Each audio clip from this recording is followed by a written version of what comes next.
I just got my meanest comment ever.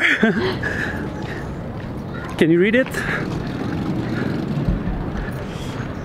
I like your light painting and all stuff. Oops. And all stuff, but you drive me crazy with your crab English.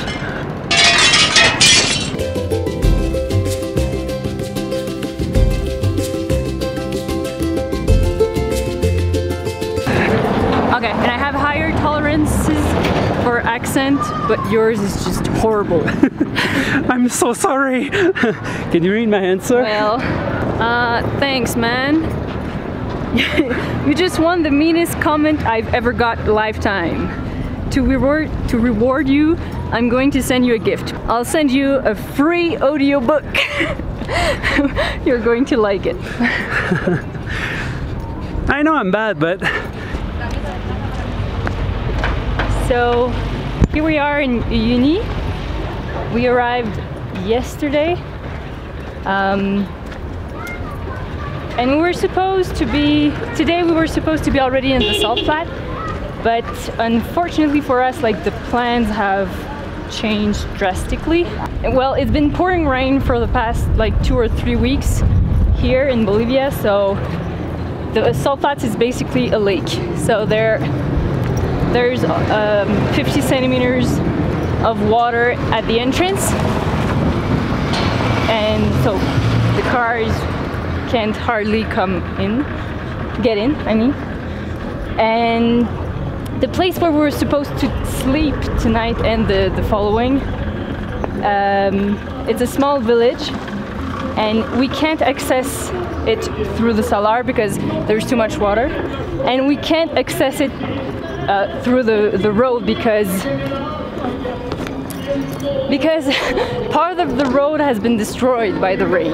So there's like, it had slide and it's impossible to get there.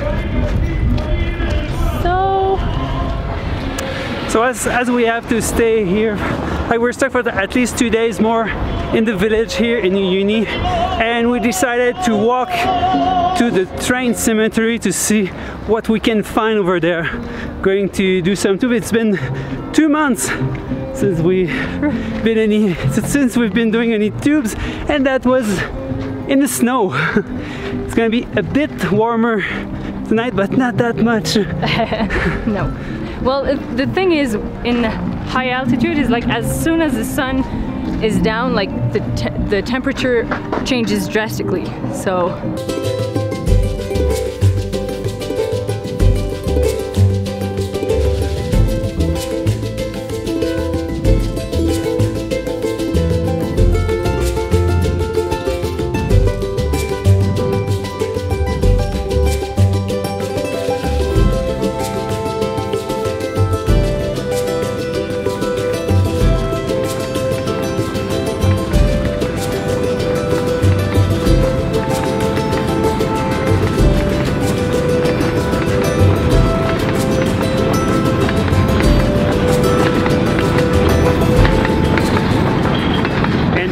cemetery train. This is the first stop that you do when you do the usual Uyuni tour, when you go to visit the salt flats and all the colorful lakes. You always start with the cemetery train, and tonight we decided to shoot here, but I don't think we're going to take the trains at all. We're going to go all the way over there to shoot at the sunset.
The night was going well, and we've been able to test what we needed. But the pictures didn't look very interesting up to that point. Before leaving, we decided to do something a bit different. We aimed the camera at the city, and by shooting with a large aperture, we've been able to get beautiful out-of-focus background lights, giving us our most interesting pictures of the night.